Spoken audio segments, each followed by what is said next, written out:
have to do an external campaign for Amazon, how would you start it? Like, what platform would you go I for? was also running the brand and also running the agency. And I was like, okay, so where do I get most of that ROI, both money wise Yeah, and both like two possibilities. One is, starting their own brand and, becoming a brand owner. The second one is starting their agency and becoming an agency owner. how do you train them? How do you onboard them? How well are you going to onboard your clients? So it's like different steps. I think just it really Yeah, comes down to whatever you going want. forward, because as the shopping experience becomes easier, you are seeing the reels and you can buy stuff very. Amazon is taking. I'm seeing that they are bringing out new ad types. They brought up last year the sponsored TV. They're pushing Yeah, that one. So kind of like there's a lot a of lot, because you have seen how people jump from one thing to another, especially in the remote work culture. So it's very your important that. campaign based on XYZ, you know? So what I'm seeing right now, it's the FOMO, it's not duplicated, but at least tripled since the past 2 years, at least. Yeah, So I yeah. think, so I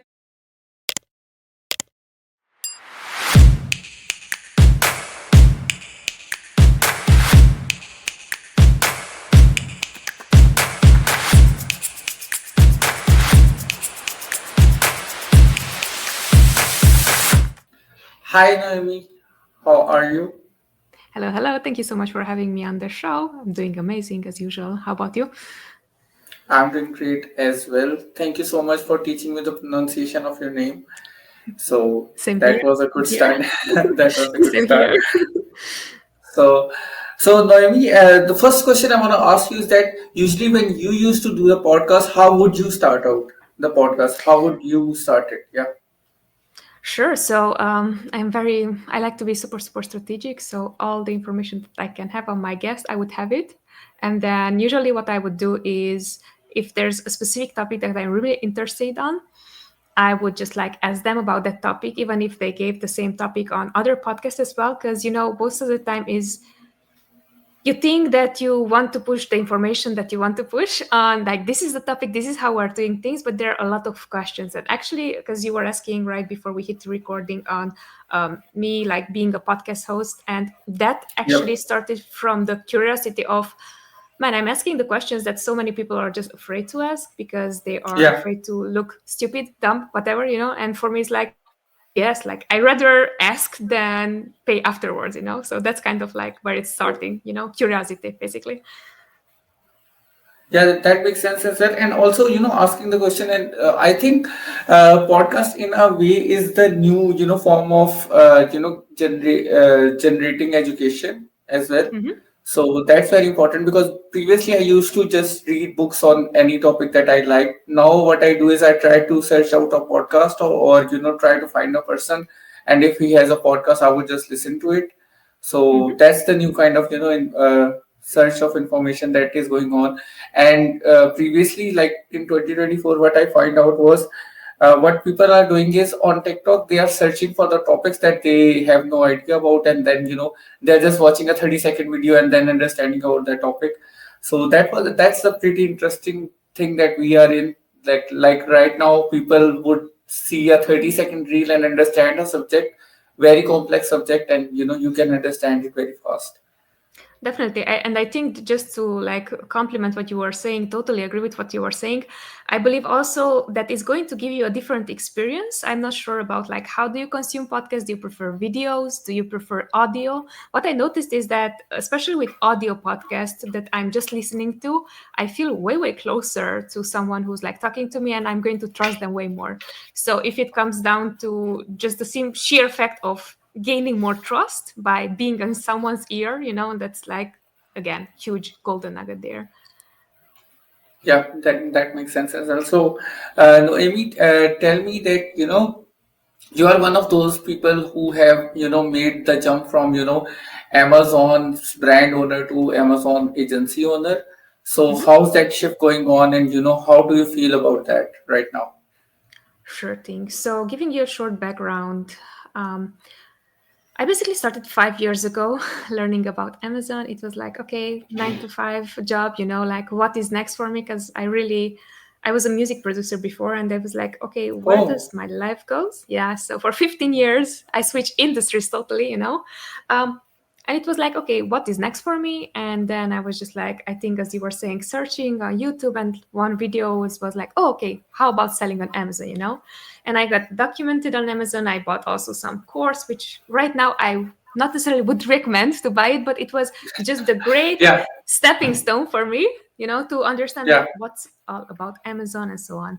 So in fast forward in 2020, we started our own brand. It is a brand in the pet niche, and the brand is still alive. It's just like we're not so much actively selling on Amazon as we previously did, you know, simply because you were asking like what is the switch. So basically I realized that when it comes down to products, you really have to be passionate, or have to have a better understanding to understand the product, analyze the product, find the product, source a product, like negotiate and all those stuff. And I was like, okay, well, that is super interesting because it's like a new skill set. What I've seen that I'm really enjoying, um, I like to build people. So the same way how you would build a brand, you know, how you would find a product and then market it. I really like to like communicate with people, and that is actually my strength and something that it comes naturally, you know. And then I was Yep. reflecting, okay, like this is the brand. The brand is still fine. Last year, actually, I had a very, very hard time because I was also running the brand and also running the agency. And I was like, okay, so where do I get most of that ROI, both money wise and Yeah. both like, you know?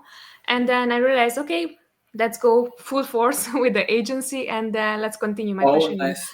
building people and building a team and like systems and processes, basically. So that's in a nutshell.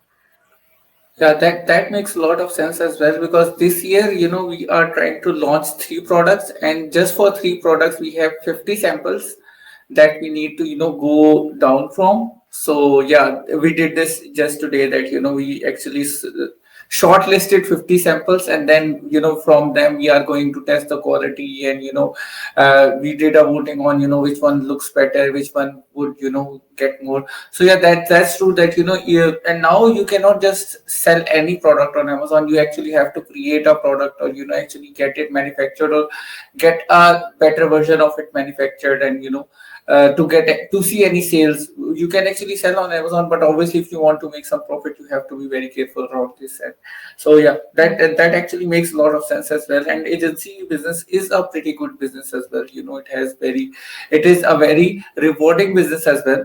But there are some things that need to be taken care of a lot, especially in the Amazon side. It gets a little bit trickier, uh, as compared to if you are an agency owner that is just doing digital marketing overall, or doing other things overall. But being in the specific Amazon niche, it's a little bit trickier, but at the same time, it's a ROI heavy as well. So last year you tried to manage both. How did that go? Like, I can assume you didn't get much time for yourself. And before that, you used to be music producer. So I'm really interested in that as well. So how was that? And yeah, Sure. So I think that it was one of the most difficult years of my life, simply because I focused not only on my brand, but I also focused on other projects. I also tried out yeah, Amazon influencer. I tried out so many things, just because the brand, it was in very competitive niche. So Amazon PPC did not cut it for us because the CPC yeah, was yeah, so high and so on. You know. So once that you maximize something, it's like, okay, what's next? You know, and always trying out what is next. It's going to put you always in a game where everyone knows the rules and you're just learning the rules, you know. yeah, yeah, yeah. So so that's kind of the where I was, you know. And then we just sit down and was, okay, this is the brand, this is how it works. It's still profitable, but is it something that I want to like go on with it, you Yeah, yeah. know? So Makes it's sense. kind Yeah, of like it's kind of like coming down to your priorities. And as I was saying, so agency life has difficulties as well, because you have to gain difficult like other skill set, you know. So on yeah, the Amazon side, whenever you have your brand, you have to have one type of mindset. When you're coming to the brand, you're dealing with people, dealing with how do you train them, how do you onboard them, how well are you going to onboard your clients. So it's like different steps. I think just it really yeah, comes down to whatever you want to focus on. That's where you like 100% of your attention should go, because what is going to come down is like you might be moving the needle just like yeah, 10%, yeah, 20%, and so on, but it's going to be very, very hard, especially if like you don't have someone specific to like also do the client back and forth and so on. So if you did not figure out stuff and you're trying to scale, this is also what I'm saying with Yeah, whenever someone is asking for campaigns. If you did not figure out how to scale, the moment that you're going to scale is going to be just like PPC. It's like everything yeah, what is worst or what is best about your product is just going to show up, you know. So yeah. that's kind of That's the a good one. experience Yeah, behind. Yeah, yeah, that's a good one. That everything that's worst or everything that's good that shows up in PPC. That actually right, makes a lot of sense as well. right. Uh, Noemi, do tell me about the music career that you had. How was it, and why did you make a switch from there? Sure thing. Yeah, Mm. So actually, I was doing. I had a contract with. I was freelancing, and I had a contract with Red Bull. Red Bull is the, if you know, the energy drink. They yeah, actually yeah, are a way bigger brand. They are yeah, yeah, originated I from understand. Salzburg, Austria. You know, and Yep, back when I was doing this, we were actually living in Austria, Vienna.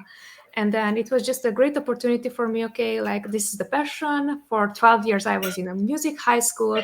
And I was like, okay, I want to do my own stuff. Because whenever you would like go to a classic school that is going to teach you music, like classical music, because that's where my background was. It was like, okay, how do you fit within, either you're playing in the symphonic orchestra, either you're playing like whatsoever, but it was always coming down on you doing something, like you are repeating someone else's work rather than you creating something new.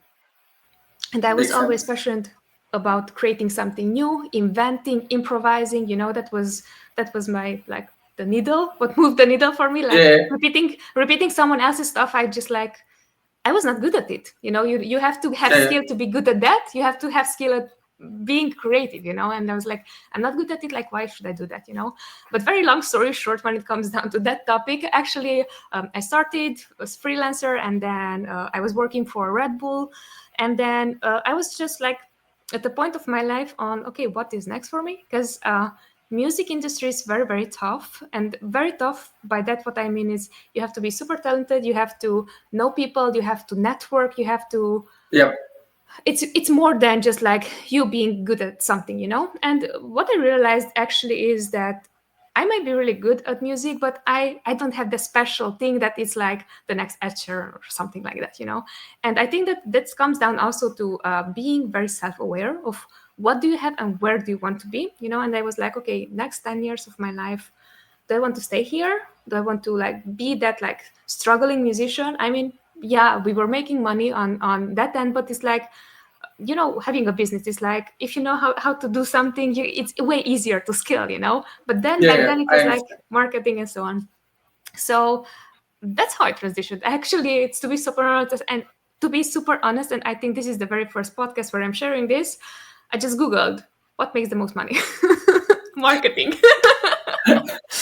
I was very much into Dave Ramsey at that point of my life, not anymore. But it was like, okay, what is the biggest shovel that I can use, you know? And it was like, okay, they're marketing. And I was, okay, which branch of marketing, you know? And then I was looking into, okay, what is new out there and so on, you know? And then there was like being opened up with options. And Yeah, yeah, yeah, makes sense. now we are here and we are talking on e-commerce podcast, and that is my Awesome. previous life. Oh, awesome, awesome. Yeah. Now, no, that's a pretty interesting story, and that's a very good journey as well. Especially, I think being a music producer for so long, you get a knack of how to create things as well, and then you can use it in maybe not directly, but indirectly you can use a lot of stuff that you have learned from. Even if you are, wherever you are, you can actually use it in the new thing that you are doing. So yeah, that makes a lot of sense as well. So Yeah, yeah. definitely. And just to give their like feedback on, I agree with what you're saying. Actually, from the music production world, as an artist, you have to be perfectionist at some point. And I am actually proud that I brought that perfectionism into whatever I'm doing. I'm not saying that perfectionism it's a good thing to have. I'm saying that it's good to have high standards. So I would use the same high Yeah, standards to whatever I'm doing, you know, betting things. yeah, high standard is good, but if you're trying to perfect a product, or even if you are, what I have learned is, if you're trying to perfect a campaign or to perfect something, sometimes you end up breaking it as well. Like, if you're trying to just, so sometimes what I do is, if something is like 95% okay or 90% okay, I'll leave it at that. Like, okay, if it's not broken, don't fix it kind of thing, where, if it's working, then let it work instead of, trying to, yeah. So that's Yeah, where but I see, come from. that's perfection as well, like, because most people are saying or considering the perfect is done, when Yeah. actually what you were saying perfect is it's a constant iteration. So for example, in Yeah. Scaleway we have the core values of customer obsession, elevate, iterate, and iterate Yeah. means that Yeah. you're always going to improve, so I definitely agree with that. But I like that you pointed out that perfection, like what are the downsides and which are the things, like how perfection should be understood. I really like that you Yeah. put it that way.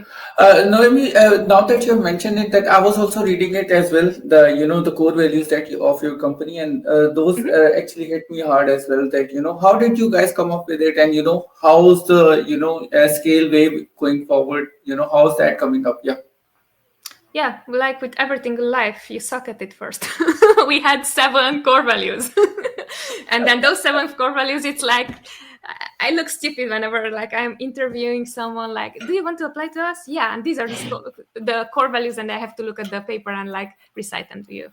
And I exactly because perfectionism, I'm like it has to be so super detailed. So actually at the beginning it was like 12 and then 7, and then I was like, okay, so what is the easiest way that one I believe in, two I want to have like those qualities everyone who's within the team and also the clients that we're going to onboard, we are sharing those things. And then three is like I can freaking remember them, so that's how Yeah. I know that you would have been expected for something that is more, but truly it comes down to what is the easiest to mind, to remember, and then to replicate. That is going to have the most powerful value, because then actually, like, does it make sense? No, to be very honest, in any company culture, especially nowadays, like previously when there used to be like in over the time was of our fathers or our grandfathers, what used to happen was people you didn't switch companies that much. If you heard about other Right. people, they used to stay at same company for a longer period of time. So those Yeah. people could remember the 12 core values very easily because they Yeah. were there for like 10 years, 20 years. But now, people have very low retention rate. I think it's 3.5 years or 3 years that, people usually stay at a company. So, and after COVID, it has shortened a lot because you have seen how people jump from one thing to another, especially in the remote work culture.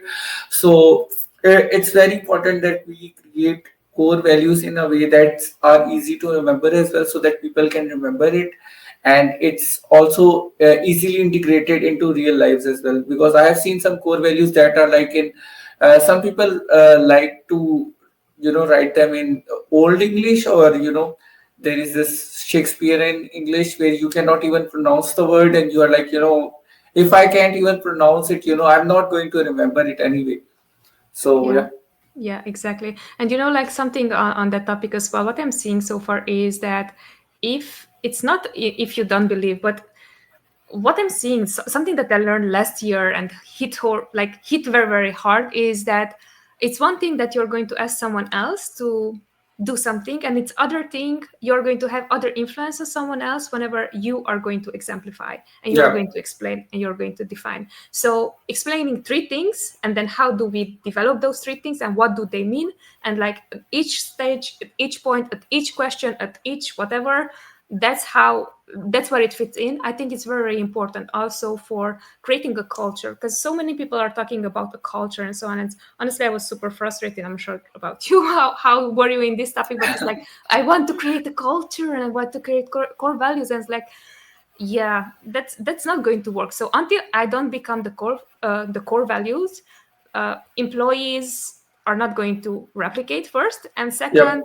no one is going to believe it. I mean, the sales call might go through, but like when it comes to delivering, it's like misalignment. So I think that's really important. Yeah, that makes a lot of sense as well. So tell me, how's the agency structuring going, and where are you with it, and what are the next goals for this year, like in 2025? What are you trying to achieve? Sure. So actually, this year, what I'm trying to achieve, I'm trying to scale, or we are trying to scale. Last year, we were very focused on creating systems, creating processes, and honestly, I would wanted to not repeat the same mistake that I'm seeing that most agencies are doing, which is scaling too quickly and then what's going on, because getting back to what we were saying about advertising, whatever works right, whatever works wrong, once that you put advertising in, it's just like going to amplify. Yep. So I was very, very conscious about the fact that, okay, I even don't know what are the things that I want to figure out. I don't even know the customer, like what is exactly customer obsession means for me, until I sit down and define it. Okay, how do we manifest that? I want to be very cautious on scaling too fast because it's so easy to lose reputation, and it's so Yep. hard to gain it Yep. back. So that is something that we worked on last year, and this year really we are working on scaling and honestly bringing as much clients as possible that align with our goals, align with our vision. That's where we're going this year.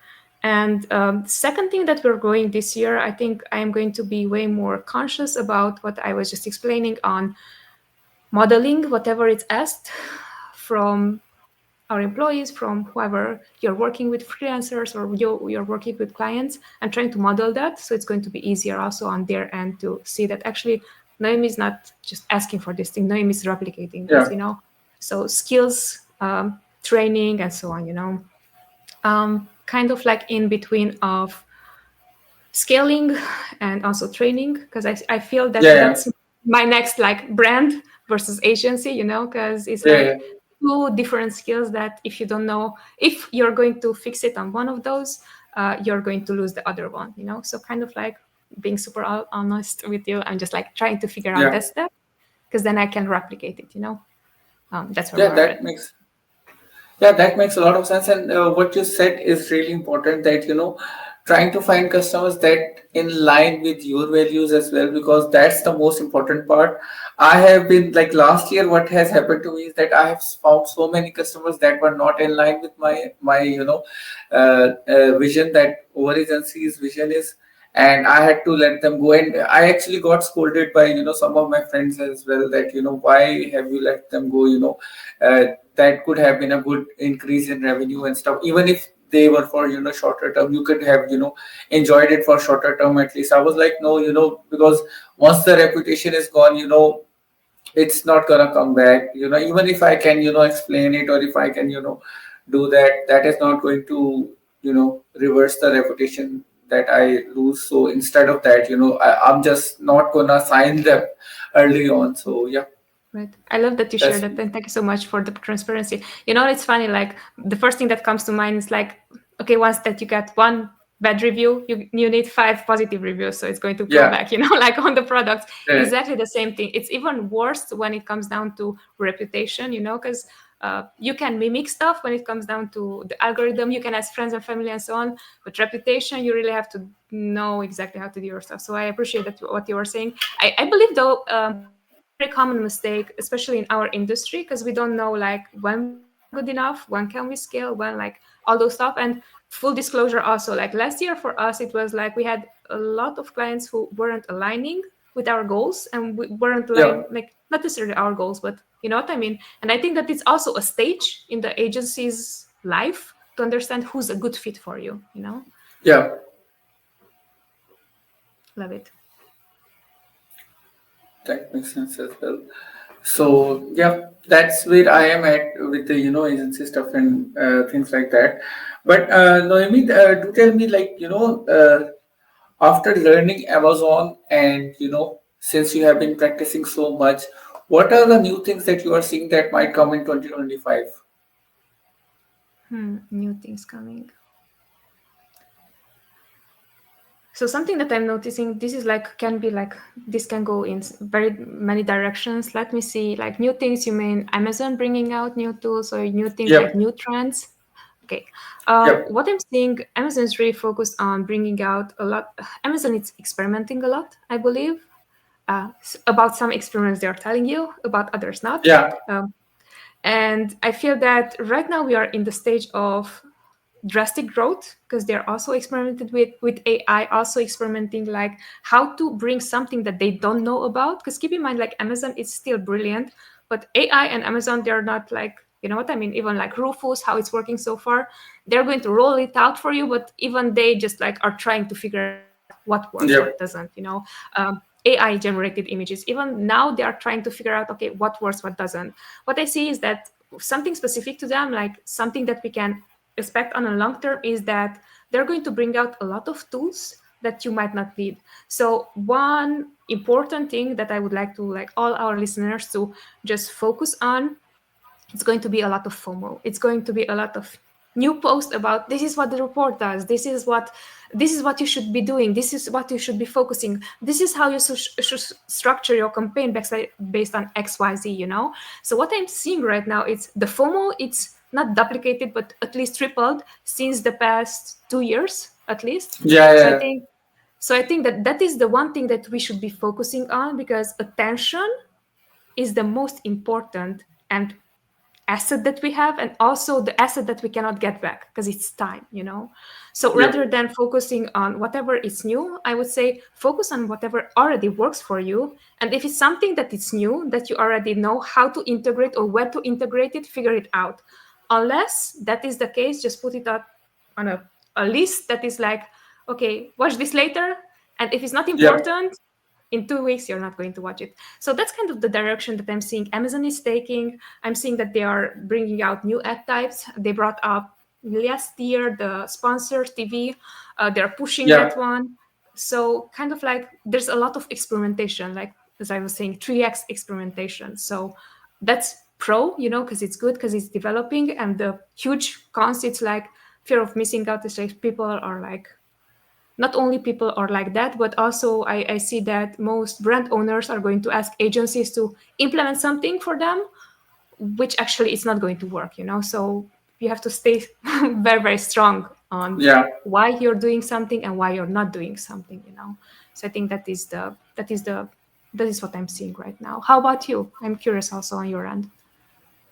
On my end, one thing that I think that Amazon is going to get is, I think they are going to get more into the video space as well, and I think it's kind of time where they will start, showing us more videos on, feed as much as they can in the mobile version as well as the computer version as well.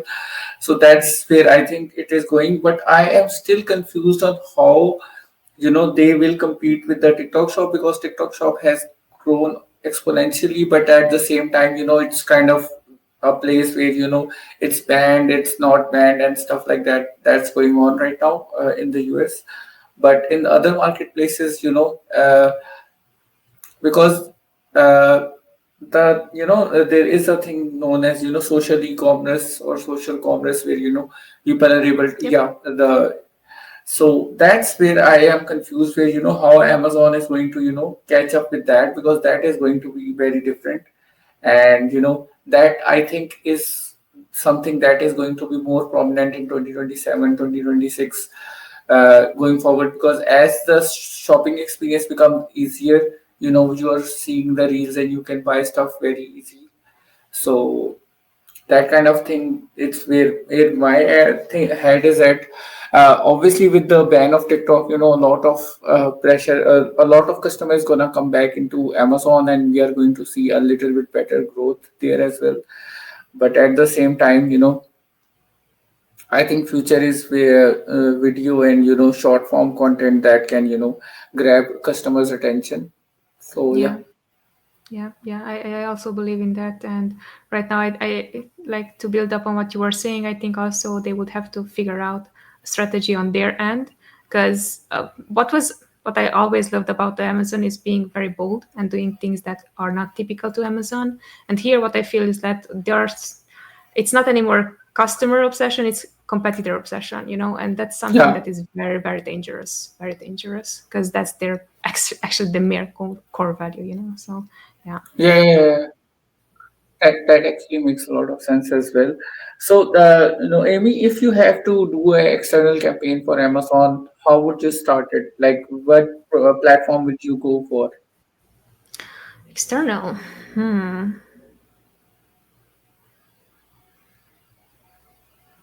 I think this is very, very dependent on not go to on the platform, but rather than is your product a good fit and can you sell the product? Can you create a story about it? Because truly, I do believe that there's not as much about the platform, but how good of a storyteller you are and how good like content can you create. We already Yeah, established that video is going to work, but I was just speaking like 2 days ago or something like that with another on another podcast just like this one, and I was like, can you make your product appealing enough that anyone could buy your product? And giving you here a quick example, actually, I just saw someone selling a freaking like pizza cutter, and it's like a pizza yeah, cutter. yeah, Like, why would you need it?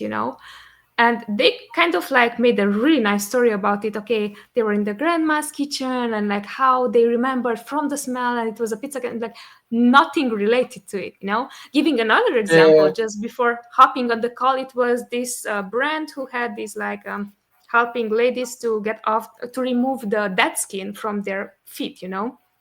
Again, yeah, if you can create a really good story around that, and if your main audience is there, I think that is more like better way to frame it, because then you can say, okay, maybe it's a TikTok play, maybe it's an Instagram play, maybe it is XYZ play. Does it make sense? Or maybe it's a Facebook ad.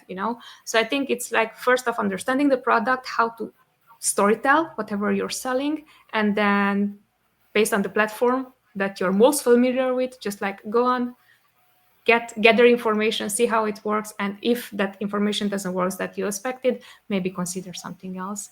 So I know that's kind of a depends answer, but truly what I'm seeing so far, and this is also how we started our conversation, rather than give me XYZ, I'm going to tell you, okay, this is how I'm thinking, because it's yeah, rather yeah, than the process of like how you're doing it, because if you miss that part, it's going to be okay, what's next.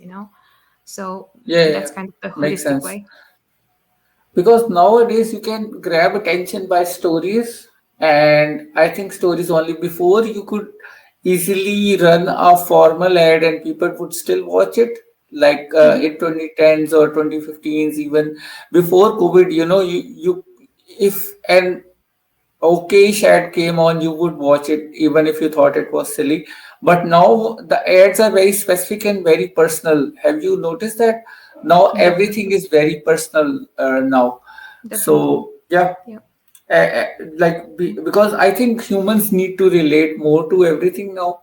I think, or since we are consuming so much content, that everything, we need to understand it and feel connected to it. So that's why we use memes so much and other stuff in our advertising as well. So yeah, that Yeah. actually makes a lot of sense as well. Yeah. So no, Amy, if you have to, suggest to anyone that has been doing advertising or that has been doing, running their own brand store for a long time, what would you suggest? Should they be going with the advertising agency or should they be, focusing on their brand store? It's a still depends on answer, but I just wanted to, ask it one last time before we, end the call. Sure thing. So, just so we get clarity there, you were mentioning running with an agency or in-house, you meant, or Or the brand, yeah, because you made the switch now. ah, Either got you it. build your own brand. If the question is somebody who is doing Amazon PPC for a long period of time, even as a freelancer, or even if they are working on, let's just say they are working in an agency, Yeah, they have got two it. career paths now. Two possibilities. One is, starting their own brand and, becoming a brand owner. The second one is starting their agency and becoming an agency owner while Yeah, staying in Amazon. So, got it. what would be your suggestion? Yeah, Yeah, I think it really comes down on this is something that I just learned, and I'm so sorry that I just learned it. The vehicle that you're taking, if you want to get, I don't know, at 1 million, 10 million, 100 million, what is the vehicle that you're taking? And then something really important here is because when we started Amazon 5 years ago, I didn't really understood profit margins. I didn't really understood how much cash flow does it takes. I yeah, didn't really understood all those things. So it's going to be very, very crucial for you. The business model that you're starting is actually a vehicle to wherever you want to go. And both of them have their pros and cons. Just the fact that you know how to run ads, first off, don't be so cocky. Maybe you don't, just because you have experience. Like I also have 5 years experience, but right now I'm just like figuring, freaking out like frameworks. And why I'm saying that, it's coming from a very, very good mindset. Sorry for making you laugh, but hopefully, but no, sorry. So being super upfront with you, as you see, uh, it's really, really important to understand like where do you want to go. And this is, again, it's coming from the mindset, I wish I knew this 5 years ago, because then last year it would have been way more productive. I wouldn't have focused on so many things. Really understand there are two different things: running a brand versus running an agency. They both require a lot of time. They both require capital. The private labels require more capital, and with a private label you really have to know, what is my end goal with this one. Do I want to sell the business? Do I want to keep the business? Is this a legacy thing? Is this something that I'm going to practice on? For me, actually, it was something that I thought that I'm going to sell it, but then I didn't sell it, and then I wasn't prepared anymore to sell it, and I was like, okay, I'm going to practice on it. So that way I became really good at advertising, and right now, actually, I spend my own money. So whatever the clients are receiving right now, it's based on whatever, like it came out from my pocket, basically. So that is one path to take. The second path with the agency, truly what an agency means is like, it's kind of BSing. You're going to be solo entrepreneur for a long time. You're going to figure out everything by your own, and then you're going to get a different skill set, which is training people under you so they can learn the same thing, so you can actually move the business, scale the business. So I think it really has to do with understanding which vehicle do you already have direct inclination for that you want to go with. I love pets. I love our cat. Do I want to run a pet product brand? Not anymore. I enjoy it. We are good at it, but like, is this something that I'm like proud of? Not so much. Is this something that I'm proud of, that I'm going to grow people underneath me? I'm going to learn all other skill set, which is like training, which is like something that I'm also admiring, I don't know, in Elon Musk, in Steve Jobs, in all those other entrepreneurs. Yes. Does that going to bring me closer to it? Yes. So I think it's really coming down to understanding where you want to go, and not understanding the now, but like in 10 years, where is this going to bring me? And then understanding how are you going to structure everything in such a way that in 10 years you can actually go there. So again, it's Makes more a sense. deep mindset. It's supposed to zoom out. It really depends on what you want, based on your goals, based on your skill set, based on your money, based on your time. Understanding where do you want to go. And here, like, I love that I made you so much laugh. Why I am saying like, don't be so cocky, it's because that's how I started 5 years ago. It was like, oh, I saw a few like YouTube videos about Amazon ads, and I was like, oh my god, I know how to master ads. And like, got my first client, 500 euros. It's like, I know how to do your ads. And then I didn't know how to switch your date ranges. So that's what I'm saying, that it can be different. It can be different. And back then, like, going back on the ad console, and right now I'm just like laughing all the time when I'm looking at the freaking date range, because I understand how much confidence did I have in something that I didn't know. Yeah. But it's Yeah. good that I started. It's good that I started, because then I learned what I like, what I don't like. Did I deliver? I actually delivered. Like, God knows how many videos, tutorials I watched, but I actually delivered. So that's Yeah. really Yeah. the Makes point. sense. It's just like, No. No. No. I does it answer your understand. question? Does it answer your Yeah. question? Yeah. Yeah. Yeah. Yeah. No, Amy, thank you so much for coming on the podcast. Really enjoyed the over conversation, and it was really refreshing. So yeah. Same here. Same here. Thank you so much for having Thank me you on, and so. appreciate the time. Okay. Take care. Bye. Take care. Bye.